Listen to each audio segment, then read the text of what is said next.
Everyone, Radwa here. So I just wanted to share today more about like what goes beyond story creation at Nookly, and we wanted to share some resources that you might find helpful beyond just our story creation platform. So, for example, you have to make sure to follow us on YouTube. We actually share a couple of really fun videos on our YouTube channel that you can just have your kids watch whenever you're overwhelmed or you don't have the time to create a story from scratch. Our YouTube videos are a dabble of what our next product is going to be of animation through our stories.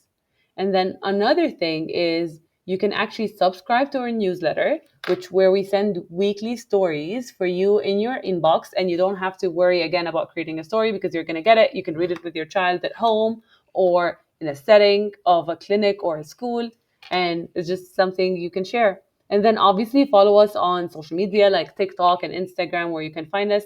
You can find the links for those here at the bottom of the page. And then most importantly, if you have any questions, you can find our FAQs here. And then finally, it's our blog. Our blog has been really helpful in conveying to parents and professionals how AI can play a role in storytelling. This can help keep you up to date with what social emotional learning trends are coming up, how AI has been used in education in general, and then also for social emotional learning specifically and social stories. And then last but not least, is we also have some stories for browsing in our reading nook that you can just click on and enjoy some of these stories.